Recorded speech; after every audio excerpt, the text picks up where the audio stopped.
You know, the American dream has always been very simple, right? You go to college, get your degree, work hard, and build a better life than your parents. But for Gen Y and Gen Z, that dream has quietly slipped away.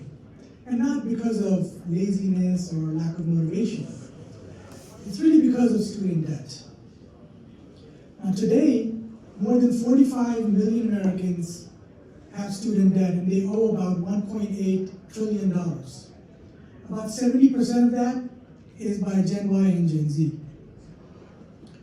So what was once a ladder of opportunity is now a snake pit of debt and despair, delaying marriages, family life, home ownership, stunting career growth, savings for retirement, investing, and even harming mental health.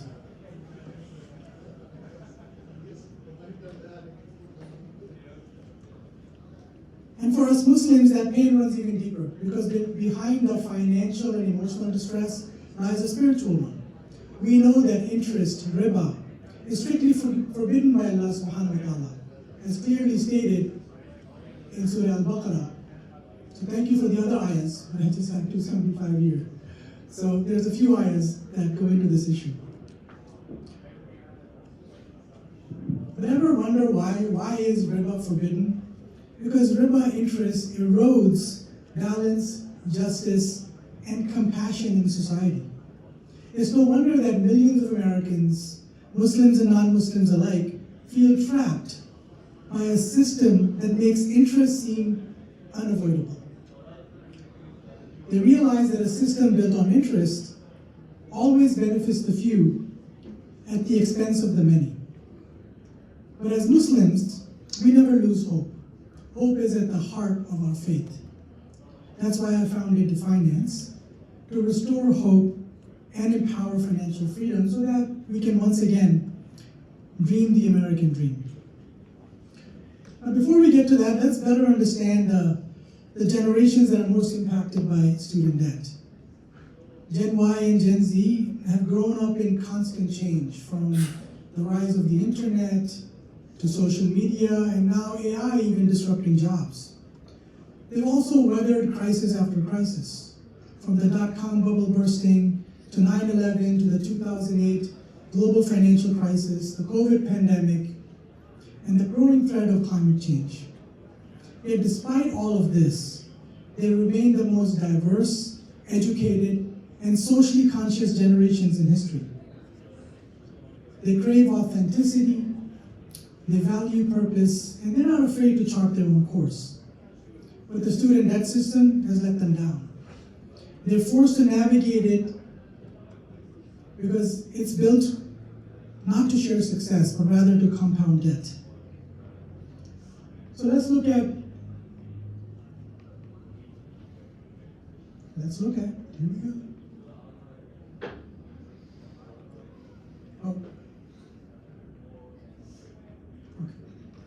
Let's look at 5 examples of how student debt or student loans are predatory.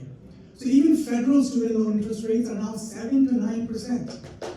And private student loans can go as high as 23%.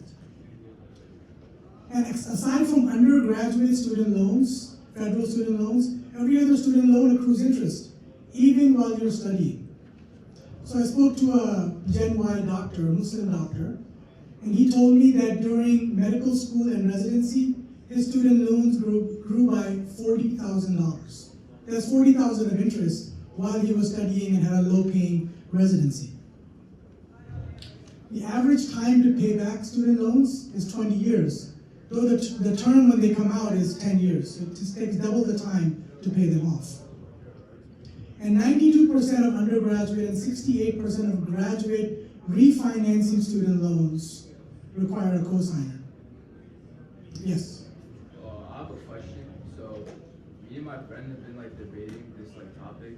I'm obviously against interest, but if someone were to have the dream of going to med school and becoming a doctor, how would they even become a doctor without taking a student? Well, at this point in time, there are no solutions for that problem, right? But we're working on things, and we're working on one side of it from the Definance side, which we'll talk about. And inshallah, we can talk more during the day. So as I was saying, refinancing student loans require co-signers, which means parents and loved ones get dragged into the student debt as well. And finally, it's very hard to discharge student loans in bankruptcy. You have to prove undue hardship, which is not easy at all. So this is a crisis of faith and finance. Every year, young, educated Americans start their careers in the red, before they get their first paycheck. And Islam, wealth is meant to circulate, not concentrate. And finance should be helping people, not enslave them. So when interest compounds, it doesn't just drain wallets, it drains hope. Just scan social media, by the way, you'll see so many stories of people suffering with student debt. And we need to do better, and we must restore balance, fairness, and dignity, the values at the heart of our deen. And alhamdulillah, Allah subhanahu wa ta'ala has given us timeless financial principles. Allah wants us to build a system based on risk sharing, fairness, and mutual prosperity. So instead of leverage, Islam gives us equity. Instead of debt and interest, Islam offers partnership and profit. And instead of legalese and speculation, Islam offers transparency and risk sharing. So if we can live by these values in finance, we can shift the incentives from exploiting people to actually uplifting them. But how can we do this in our modern digital economy? So at Definance, we built a digital solution that honors Islamic values and addresses a modern problem, the student debt crisis. Our solution is the Definance ISA, or Income Share Agreement, which we use to refinance student loans without debt or interest. And the process is there for you to see, but here's how it works. Definance pays off a student loans from a qualified applicant, improving their credit. In return, they share a small fixed percentage of their income for a set period of time. Payments are always affordable because they're tied to income. They go up and down as income goes up and down. And if someone loses their job or income drops substantially, we actually pause their payments. So there's no penalties, no compounding interest. They actually receive career support when that happens. And when the ISA term ends, they stop sharing income, even if they haven't paid enough to cover the initial amount that was refinanced. And finally, at the end, they receive an equity cash reward, which is tied to their income. So the better that they do, the more money they get back. There's no riba, no increasing balances, no co-signers, and no endless debt. This is how finance should work, when it is rooted in risk sharing, fairness, and compassion, when it is built on Islamic guidelines. But Definance doesn't just stop with removing debt. We also provide a safety net. So let's see how this works. Definance is unique because we invest in our ISA customers. We commit to optimizing their income and their wealth. That's the ethos behind Definance Grow, guidance and resources for optimizing wealth. Through Grow, our digital platform launching in December, ISA customers and anyone who signs up will receive AI-powered guidance and resources in these 5 core areas. In the career section, they'll get resume and LinkedIn optimization, networking recommendations, personalized job analysis, and guidance for navigating and changing careers. Entrepreneurship will offer side gig recommendations, freelancing opportunities, and entrepreneurship training. Wellness, which is so important because people are suffering from mental health problems, we will have mental, physical, and emotional well-being resources. Credit, guided support to build your credit or to rebuild it. And finally, in the wealth area, budgeting, financial planning, and investing education and resources. Because empowering financial freedom isn't only about removing debt, it's also about building capacity, confidence, and clarity.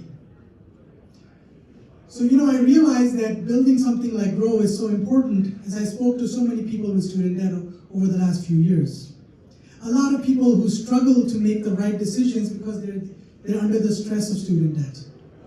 So remember that doctor whose student debt grew by $40,000 while he was in medical school and in a low-paying residency? He told me that he actually gave up pursuing a fellowship simply because he wanted to finish residency and pay off his student debt. Now imagine if he had a finance ISA. His payments would have been affordable throughout, adjusting with income. Even during residency when they would have been low because his income was low. He wouldn't have needed to pass up on the fellowship because he could have used GROW resources to understand the financial and emotional impact of pursuing the fellowship and the potential career he could have had. This would have allowed him to make the best career decision because he would not have been tied down by student debt. And that's the spirit behind Definance GROW, sound decisions to unlock potential. And everything we're doing is backed by the Definance Fund, an interest-free alternative investment platform where investors can pursue strong equity-like passive income returns without interest while helping others get out of interest-bearing debt. Because we invest in a diverse pool of income streams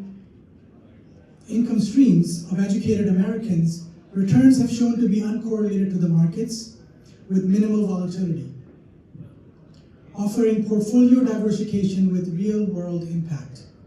Every dollar invested goes to eliminating debt and restoring dignity for real people. It's a full circle, evergreen system where customers and investors can rise together. So what does this mean for the overall picture? It means that we have to actually redefine what success really means so we can reclaim what the American dream was meant to be. And for too long, the American dream has been measured by credit scores and interest rates. It's time to redefine it around human potential and shared success. Gen Y and Gen Z already believe in this shift. They care deeply about fairness, sustainability, and purpose. And these are exactly the principles Islam has championed for over 1,400 years. And when we live by them, when we live by Islamic principles, we don't just build wealth. We can establish justice.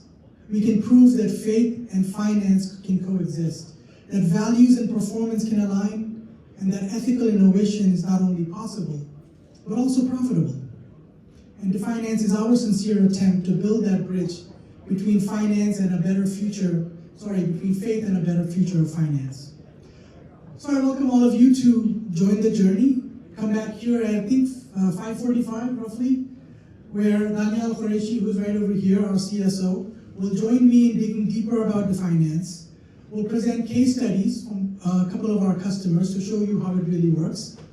And we'll also learn about how we're expanding our solution beyond refinancing to help some college students avoid debt completely. So until then, the QR code's right here so you can learn about the Definance Fund, join the GROW waiting list, or learn how you can refinance your student loans with the Definance ISA. And of course, Daniel and I are here all day.